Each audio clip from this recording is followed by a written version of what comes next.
Happy Fiesta Naga! So ayan, papunta tayo ngayon ng Tagbuan kung saan ay manonood tayo ng concert at nandoon yung banda ng Alamat. So ayan, bago tayo pumunta doon sa Tagpuan kung saan ay nasa Balatas, so, pupunta muna tayo ngayon sa Sentro Naga kasi magwi-withdraw tayo ng pera.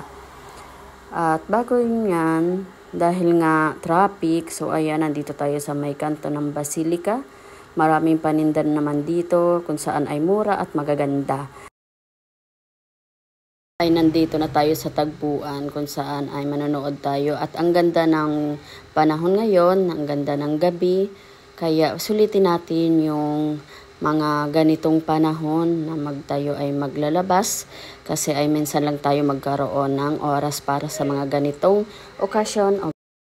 Kaya naman ay sulitin na natin. Maya-maya nga ay umulan at masyadong malakas na yung ulan. Nandito tayo sa may tent kung saan ay magpapatila muna tayo dito ng ulan.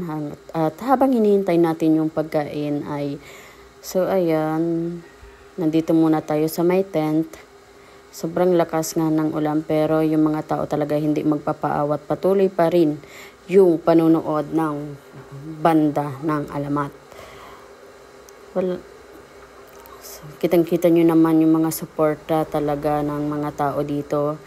Ay kahit umulan, nandito pa rin tayo para suportahan ang Tagbuan kung saan nandito yung banda ng Alamat.